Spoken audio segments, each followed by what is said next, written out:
Okay, so episode 12 didn't have much, but episode 13 had all the tea. Let's get into Love After Lockup or Life After Lockup, whatever it's called. Episode is episode 13, titled Positives and Negatives.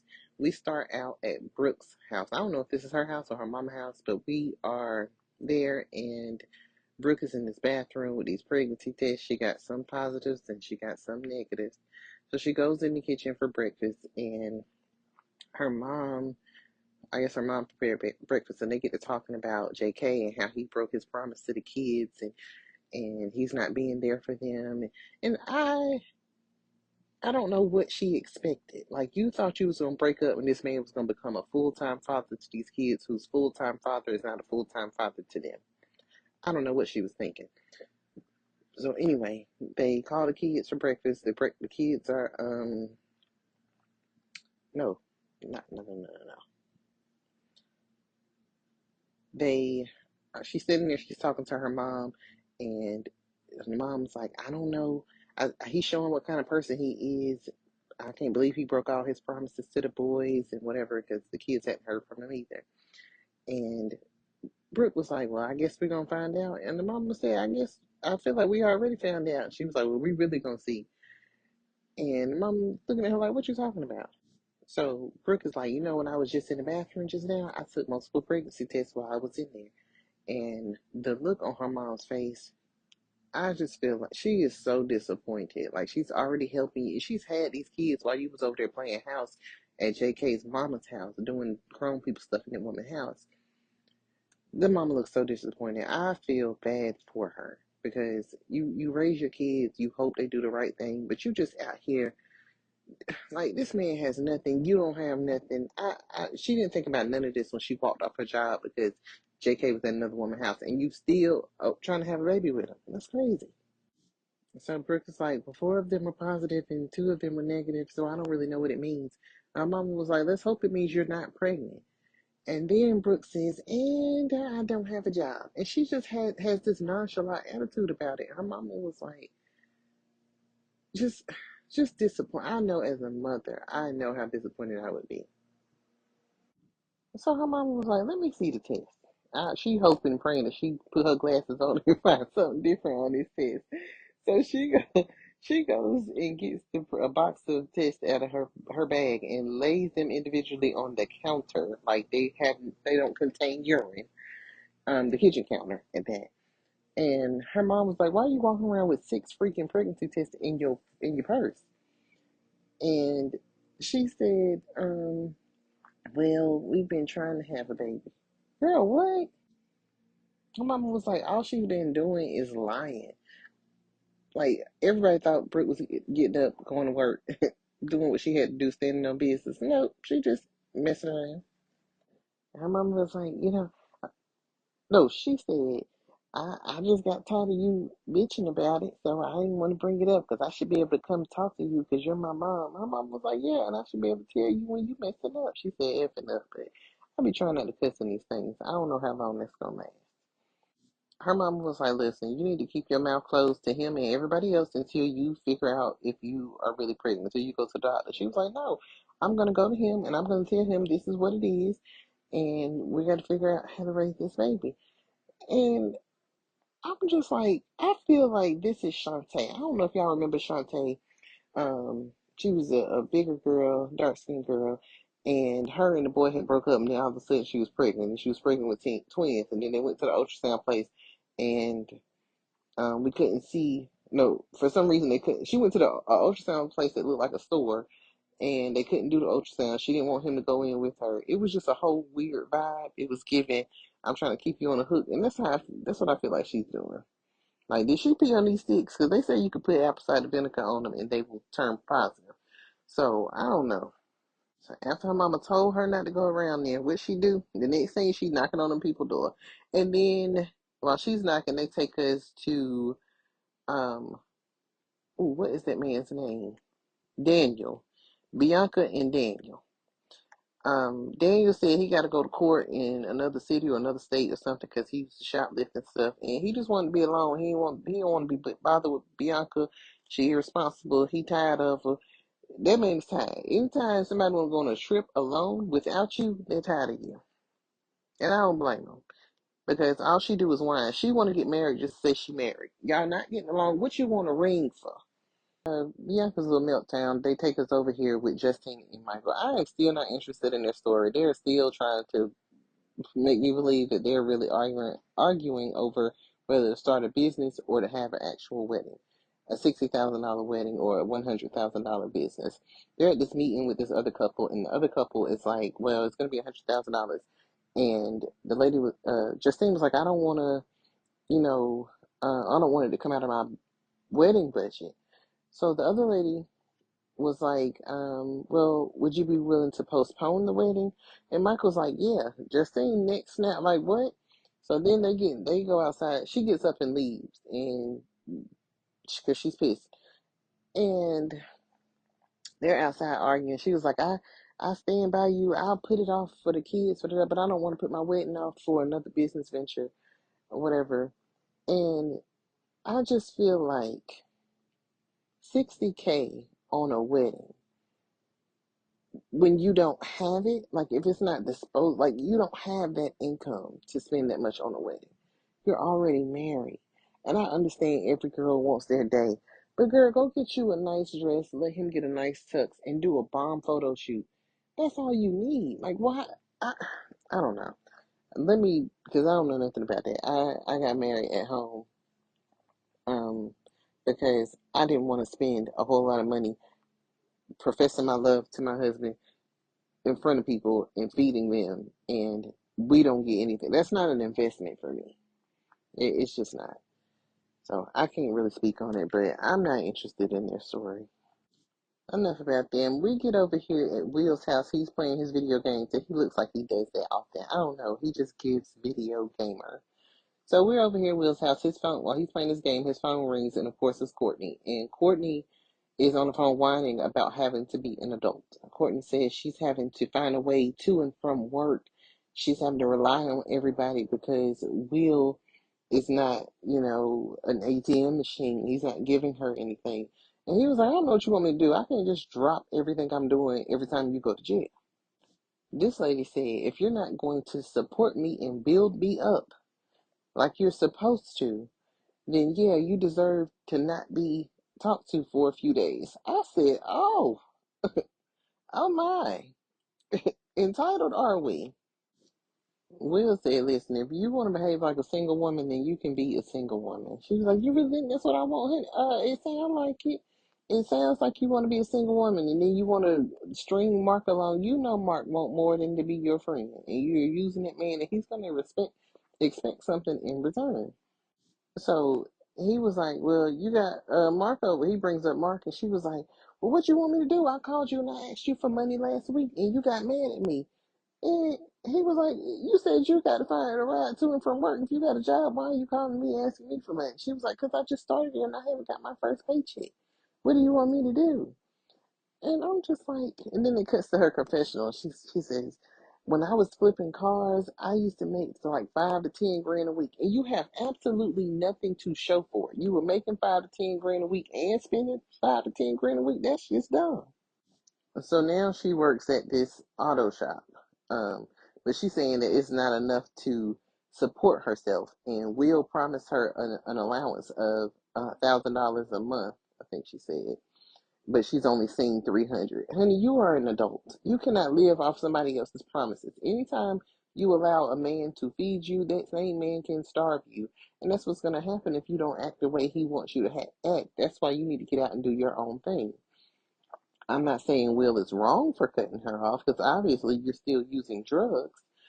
Um, but you can't depend on what somebody promised you unless you've worked for it. Then you can sue. But you can't do anything at this point. So now she's saying, Mark is just her friend and, you're being jealous. And she's going on and on about stuff that don't matter. Her whole point of this phone call is to see if she can get some money from him. She needs something.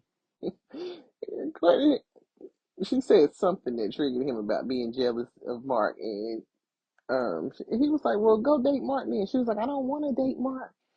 And he was like, well, what were you even talking about then? She was like, no, you keep bringing him up, and no, you bring him up. She said that he could take care of her, and that's why Will is jealous. And Will wasn't feeling it. So I don't know what I do know what Courtney's angle is. She wants to be a sugar baby without a sugar daddy. She was like, you keep calling him my sugar daddy. He was like, yeah, because he obviously wants to F you, and all he does is spend money on you. That's the definition of a sugar daddy. Like, you making me feel like SHIT about myself more than I already do. And he asked her who's with her. And she's like, nobody. And then Mark in the background telling, why does that matter? See, Mark being messy. Mark knows exactly what he is doing. He wants them to break up because he want to shoot his shot. It don't matter how much money you spend, that woman is not attracted to you, baby. She's never going to be. And I cannot blame her. So we switch over to Keith, and he is like 2 or 3 days away from getting out of the halfway house. And he was saying, they got cameras everywhere. They have to have the passcode to your phone, but the food is definitely better in prison. I'm sorry, out of prison, at the halfway house. It's better than prison. That's what I meant to say. So we see Letitia, and I think it was Keith's father. They're in an attorney's office trying to get custody of Keith's son because apparently there was some neglect going on in the household that he was living in. And I'm just like, I don't think they just gonna, I don't think they gonna take, I don't know. I don't know. I think you got to like show that you can take care of the kid before they just pull them. I think you're gonna need to, um, I mean, you got a record. You've been gone for 11 years. The kid looks fairly young, so you don't really know him like that. He don't really know you like that. Um, I don't know. So the lawyer is trying to help them. I think the father has guardianship over the kid. I don't know. I don't know, but I just think like a lot of times people be in prison and one thing they want to do is get out and take the kid from the household they're living in. And it might call for it in this circumstance. I just don't think the law is on his side because he's just getting out of prison and it's not even out of the halfway house. Like he can't even appear and talk to the attorney himself. I feel like that's going to be a problem. So I went and got something to drink and I went back to the show and Letitia's like, well, I already have custody. And the man was like, okay, you got that signed by a judge? She was like, no, I got it notarized. And he was like, girl, that don't mean nothing. Like, I mean, he said it like that, but y'all know I'll be hearing what I want to hear. He was like, that don't mean nothing. If it ain't signed by a judge, like, you can get any kind of paper notarized. She was like, well, they had already went and did their little sneaky stuff. And I guess because I married him in prison, it's a problem. And now, not only is he going through or just getting out of prison, she is currently charged with larceny from her business. So that's going to be an issue. Like nobody's about to give y'all a kid. Y'all got to get this legal stuff straight first. The man brings up the attorney brings up, keep having a record, and the dad or brother, whoever that man was, he's like, yeah, his record is not bad. It's just drugs. We're talking about a child. Like the man was like, the problem with is when there's drugs in the home, the judge is gonna see that, he gonna feel the type of way about that. But he's just like, well, he really loves his children. He's just eager to get out and get custody. And um, the attorney kept it a buck. He was like, I can appreciate that, but the child wouldn't have been up for placement had his father not been incarcerated to start with. And that is absolutely right. When you do what you do to get locked up, you are willingly leaving your children. I know that people have to take care of what they have to take care of, but you know the consequences. You know if you get caught with that, you know that that time is going to be time away from your children. And there's no telling what can happen to them while you're gone. Nobody loves your children like you do. So we get over here with Troy and Zaria. I've been waiting on them. So they're setting up, decorating for Christmas, and doing the little family thing. It's Troy, Zaria, and Zaria's son, who calls Troy dad now. Um, Cute little family, whatever. So while they're doing their little confessional, not really talking about nothing, just about how life has been going. He gets a call from his mom and she was like, I need you. Are you by yourself? He was like, why? And she was like, "Cause I don't want to hurt Zaria's feelings." And anyway, he ended up rushing her off the phone, didn't want to talk to her or whatever. So a little while later, they are still at the house or whatever. He gets this call from somebody saying he needs to come to Buffalo to talk to his little brother because I guess his little brother is getting in trouble, getting out of hand or whatever. And I already know that's going to be a problem for Zaria because she didn't want that man doing anything without her. So the baby says he is looking forward to both of their families just coming together or whatever. And um, Troy says, on her side of the family, everybody loves me. On my side of the family, not so much. And that's when I had jumped the gun a little bit, but that's when they cut to them being in the confessional. And Zaria was like, "Yeah, my main problem is with Karen, which is his mother." And she was like, "Yeah, she's cut off." Like, come on now, yeah, Karen. I like Karen. Karen crazy. But I didn't like the way Troy was just like the way he handled her. He was like, "Yeah, don't call me. I don't want to hear it. Don't call me." Um, I don't know. I understand that Karen and Troy didn't have the best relationship to start with, and I have to remind myself that sometimes that Zaria was the one that brought Karen into the picture. She was the one that called her. She was the one trying to force a relationship between the two of them. Didn't know Karen wasn't gonna like her, and sometimes these older women like Karen can really read people, and Karen is feeling like something ain't right. Anyway, the kid he was saying his Troy's mom is not really cool with Zaria. She doesn't want Zaria around her daughter until Troy and baby Troy build a relationship. And I just feel like that's, if you knew this man well enough to have a baby by him, y'all were in a relationship, he's not going to do anything or let anybody harm your child. I just feel like that's her way of holding on to a little bit of control. So yeah, it was his sister. It was Troy's sister on the phone that was like, "Look, your brother, his little brother's name is Vaughn." He was like, "Well, he getting out of control. Mom's worried about him. I'm worried about him. We need you here. We need you to talk to him or whatever." He's like, "Well, what me coming down there gonna do for him?" And she was like, "I don't know. I guess you being his other brother, he'll listen to you." So he agrees to go down there. Um, and I, this ain't gonna be good because he can't take Zaria because don't nobody like him. And probably for good reason. Like I think she's just insecure. I think that's what it is. So 2 hours after Bianca's little meltdown, she spoke to the producers and she agreed to film again. So they are sitting up in her apartment, and she is calling Daniel. So he's like, let me tell you what happened in court. It went good. I got to do 80 hours of community service, and he has to pay a $50 restitution fine or whatever. And he was like, "Why it sound like you got resting bitch face right now?" And she was like, "Excuse me, because I'm upset." And um, she was like, "I didn't even hear it from him." Oh, he was like, I'm fine. I'm in a hotel. I get nervous driving at night. It's a long drive. I'll be back tomorrow." And she was like, "I'm upset because I didn't hear it from him. I had to hear it from his PO." Girl, I thought the man was never coming back. The way she had that meltdown at that pet store, I thought the man said he was moving to wherever she said he was at, Buffalo Falls or something. That man is spending the night. He is staying overnight. She made it seem like he was done with her, done with filming, done with life. He's never coming back. Just dramatic. So she was like, he said, "What the PO say?" And she said, the PO said that she don't think you should be living with me and she'll pull you from this situation, this living situation. And then she get in a confessional, like, I guess he's telling his PO that I'm the problem, but I don't do no wrong. Girl, since when? But he was like, I'm coming back tomorrow. Don't worry about that or whatever.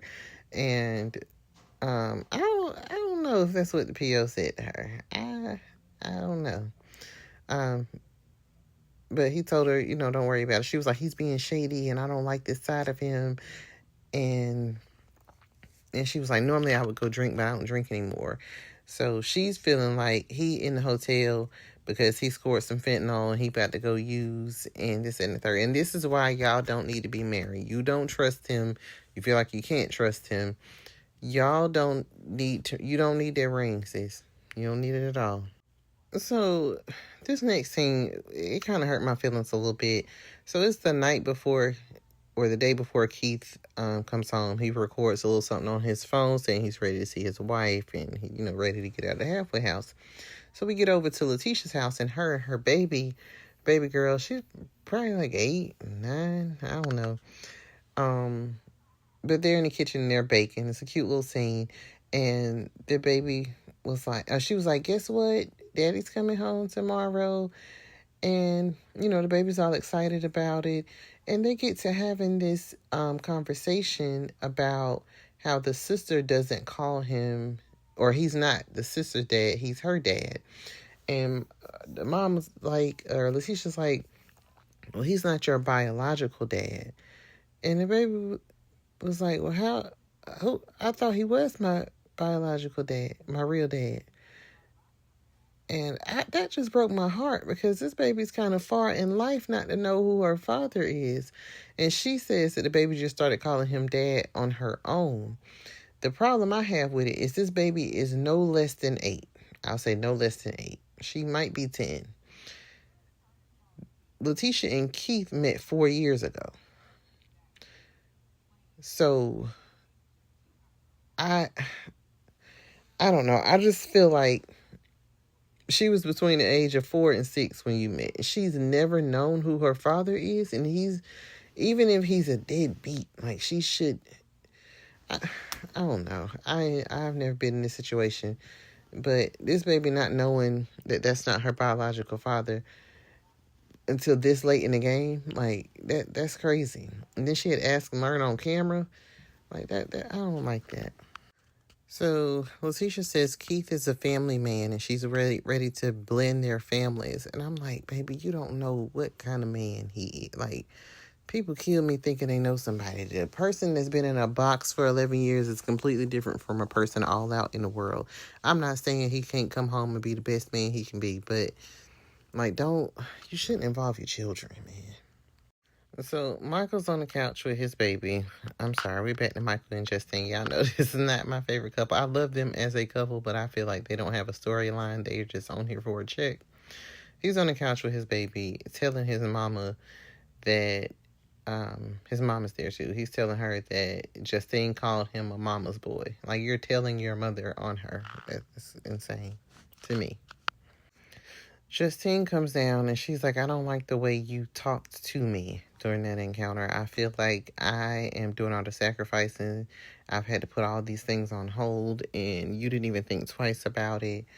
They're still talking about this conflict and I don't care no more. Get married or don't get married, but think about it. Oh, and I forgot to mention that she doesn't speak to her family. And he was like, your family ain't gonna be there anyway. Or you need to reach out to your family because if you're not speaking to them, what you want to wait for, your family ain't gonna be there or something like that. And she just brought up that, bringing her family up to try to use that against her was not the move. She says she's learned to accept her relationship with her mother for what it is. And she doesn't really have a care. I mean, she doesn't want to do better. She doesn't care. When his mom was downstairs, though, his mom was like, listen, I think all of y'all need to go to counseling. Your whole family need counseling, especially your wife. Justine need to go to counseling. And she's probably right. I have made the executive decision that I'm not going to talk about Michael and Justine anymore. I feel like it just takes the out of me to try to talk about this same argument. So until they bring something new other than this wedding or this business, the this or that of it all, I'm just going to skip over their scenes. I am tired of this. And I know that's how it is in marriage sometimes, but y'all have to be able to come to a resolve without 37 different scenes about the same thing. I'm sorry, I can't do it anymore. So we get over here to Troy and Yana's house, and Troy and Yana, Lord, that is not the girl's name.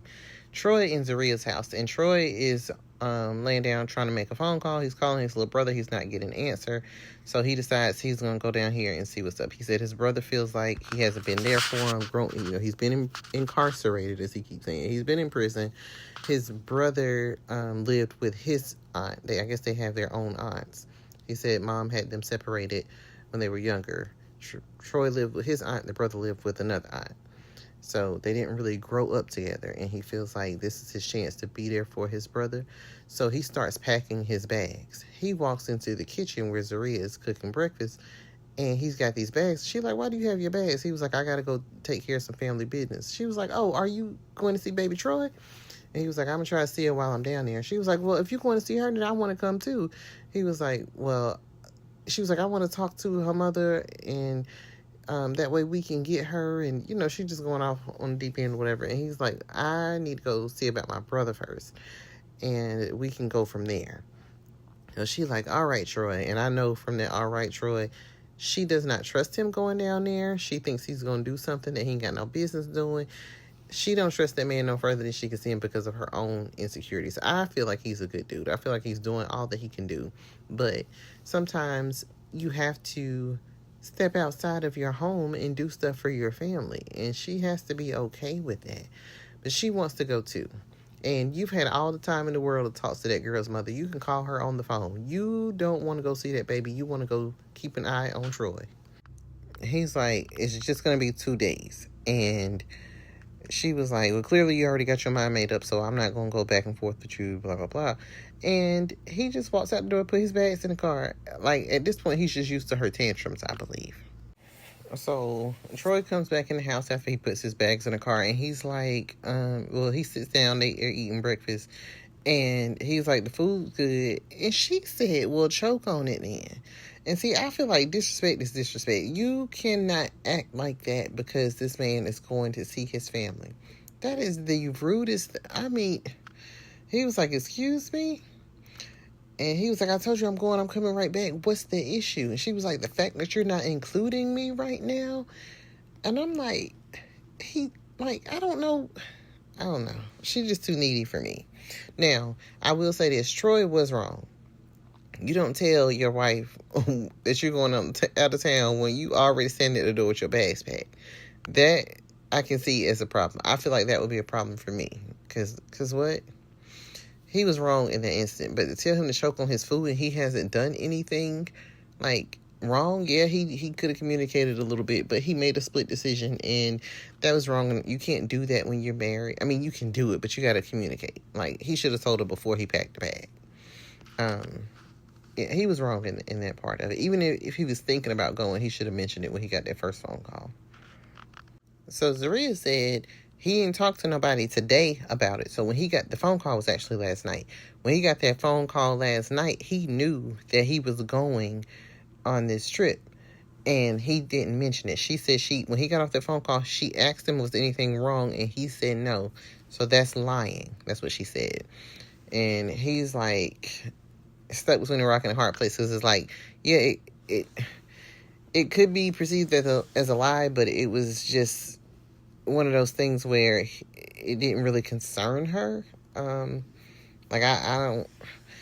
don't have to tell you my brother's business. I feel that way with my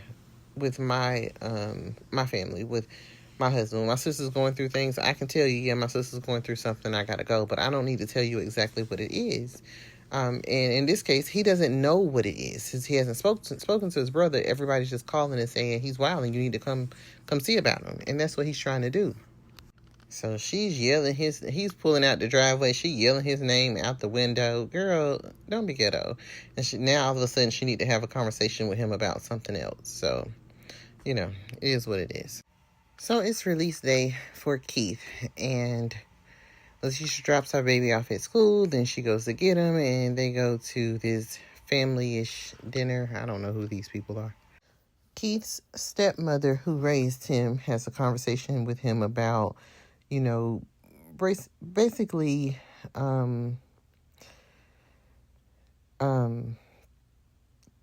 helping out with the younger ones, like leading them the right way and doing better so that he can show them better. He has a brother. I think he said his brother's in prison. His dad has been in prison.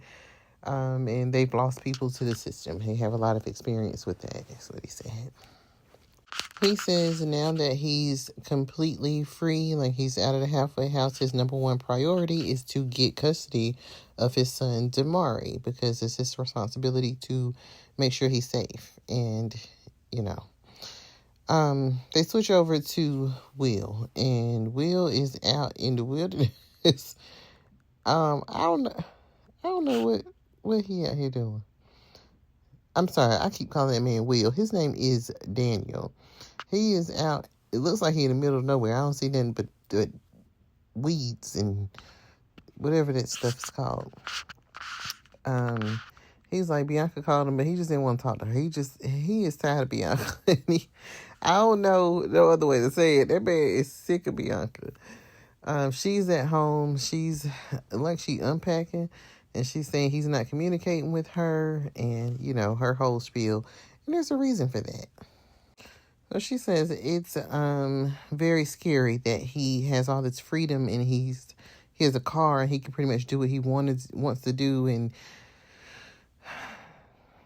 I don't know. I don't know what she thought this was gonna be, but baby, this ain't it. So she's picking up glass because a lamp broke or something, and now she wants to cut. We need to take a break because I'm bleeding. Girl. So I don't have any Band-Aids. Go get you a paper towel and get back to work. So Daniel, this is why you can't be dealing with addicts who ain't ready, because Daniel is in the car on the highway. He phones a friend, telling the friend that him and Bianca got into it. The friend was like, that's typical. Come meet us at the bar. And he says, okay. Bro, you just relapsed. Like, why are you going to a bar when you're trying to be sober? I don't know. Daniel he's too old to be making these kinds of decisions. So as soon as Daniel get in this bar, his friend is, they already talking about him and Bianca. So he's like, oh, you catching them up? No, he talking about you. So, first of all, when you are going through it in your relationship, the last thing you want to do is go talk to somebody who don't support your relationship anyway. They're going to always talk you out of it. So Daniel says the whole thing boils down to Bianca wants him to give her more attention, and he's not going to give in to that because he does care about her feelings, and he cares about her feelings so much that he wants her to be an independent person, and that's why he's acting this way. Daniel. Okay, now it's getting real cokish. I don't know what your vices were before, but it sounded real cokish. He says she is now tracking his GPS. She got his location, and they were like, you had to give it to her. And he was like, no, I just get so aggravated. I'm just like, here it is. So while they're talking, she calls him, and of course he didn't even ignore it. He just let it ring because she works. So Daniel says, he just wants his freedom. He is not her babysitter, and she is not his. And then he asks for the waiter because he needs a drink. Come on, Daniel. Like, maybe she's not, if she's driving you to drink and you're trying to get sober, it may just be time to let go. It ain't that it may be time. It's time to let go. And of course, his friends are all in support. These are not your friends. They're all in support and cheering him on when he asks for a drink. Yeah, okay. So Brooke shows up at JK's mama's house. She knocks on the door. He opens it. She like, what the F is going on? You can't answer the phone. He was like, I just woke up. She was like, well, we got an issue. He was like, what issue? She said 4 positives and 2 negatives. And he just looking dumb, like, what? She said, pregnancy test? That man said, bro, what the F am I supposed to do? She said, what are you supposed to do? What am I supposed to do? He in the confessional time, she broke my trust when she lost her job, when she lied about her job or whatever. So he got a bunch of mixed emotions. You broke trust too when you went to that girl house and lied about where you were. Like, come on, let's not act like we perfect. Everybody can give it. Can't nobody take it. And he was like, I don't feel like I can trust you. Baby, that ain't got nothing to do with it, baby. You ain't got to trust them. You can, if she's pregnant, you can trust that baby will be here in probably about 7, 8 months.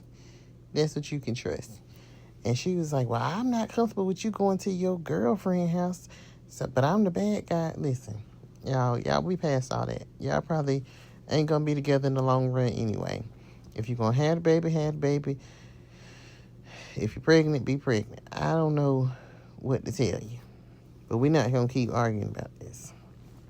And he was like, so I'm supposed to just walk in there and tell my mama you pregnant? She was like, that's your mama. You do it how you want to do it. People be ready to put a baby in somebody that's scared of their parents. He done pulled his parents out the bed, brought them to the living room to sit them down. Talking about she took some pregnancy tests. Some of them were negative, some of them were positive. His daddy said, she brought you rubbers to use, not to use for decorations on the Christmas tree. JK said, y'all ain't being very much help now. His daddy said, we don't want to help. And his mama was like, what are we supposed to say? Like, what you want us to say? We're supposed to be excited because you're having a baby. And Brooke was like, well, that would be nice. She in the confessional talking about, this is your baby's baby. Why aren't you excited? Because they got to take care of it because neither one of y'all got no job. She said, do you not think your son's going to be a good dad? I know I'm a damn good mother, so what's the problem? Girl, you are the problem. How you a damn good mother and you walked off your job because the man wasn't where you thought he was? That same job is what you use to feed your kids and house your kids, but you felt like it was okay to walk off that job because you was upset about a man. You put your feelings, your emotions ahead of your children in that moment. I don't know about damn good. I can't even co-sign that. His mom was like, I told you don't get her pregnant right away. Daddy over there spazzing. Daddy said, you don't effing listen. Child, daddy is over. He said, well, don't come to us for money. JK was like, I'm going to have it figured out. His daddy was like, oh, this is good. Well, figure it out then. What did you tell me while you was in prison? He was like, did I learn to listen? He was like, you obviously did. Because we told you. Daddy is over it. He said this is JK's third time getting out of prison. And you ain't reformed yet. You got to make sure that you done before you go having kids. His parents get up and walk out the room, and he tells Brooke that he doesn't want to be a weekend father. He wants to be a part of his child's life. He wants to raise his child. And the camera goes over to her, and she's sitting here with this vape in her hand, talking about she pregnant. Come on, girl, put it down. It can never be that serious. Damn, get a baby a chance. Y'all already gonna be broke. At least you could do the very least you could do is have a healthy baby.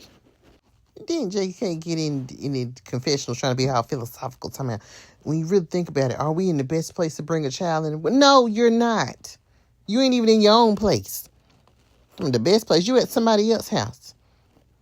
Ain't got a pot to piss in, a window to throw it out of. It made me mad.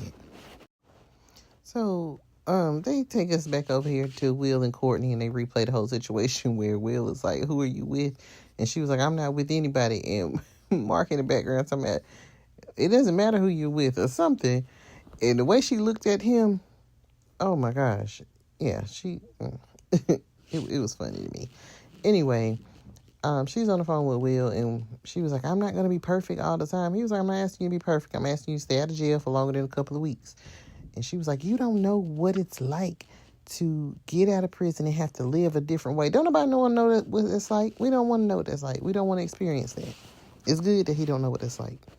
She's in the confessional talking about, and out here, you have problems like bills. And in there, you have problems like, oh, you can't sit at my table. Girl, that ain't no problem. See, the problem is she's 25. She's 25. She not ready for life. She didn't even learn life before she got locked up because she wasn't old enough. She got a lot of learning to do. You're not giving me words of encouragement. Girl, nobody owe you no words of encouragement. He was giving them to you when you first got out. Did it work? No, because you went right back. Then she says he is not trying to make her a better person. He's just telling her what she's doing wrong. And then she's going to say, what did you think when you was looking through the jails for a girlfriend? Martha Stewart. And Mark lets out this laugh like, That's not funny. That girl. She told Will, "You the one who signed up for this," and Will said, "Not anymore." And she's like, "I know what I did. I know I messed up, but we're supposed to be able to get through anything." And at this point, this little whiny voice that she having, like she didn't mess up. He was like, "Listen, that's the thing." She was like, "We're married." He was like, "That's the thing. You're not a wife." She was like, "I'm gonna hang up." He said, "I don't care. Hang up. It's over." And he threw his little phone, and Mark's there. He's there to comfort her. "Come here." He gives her a hug. His stomach won't really allow him to get too close. Will starts taking down her pictures from his little mirror. He threw them in the trash can. She goes into the room, slams the door. I think this is Mark's house. So she's in the bed with her full outside outfit. Oh, I don't like that. She still got the sweater, the throw, everything that she had on outside. She's now in the bed with it on.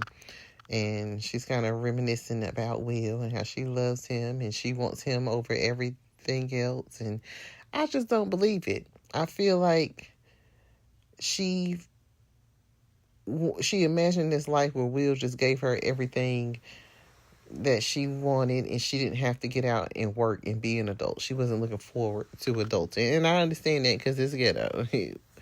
0 out of 10. I do not recommend. But she's laying in the bed, and then Mark comes with his outside clothes on, and he gets in the bed. Besides, this is a really small bed.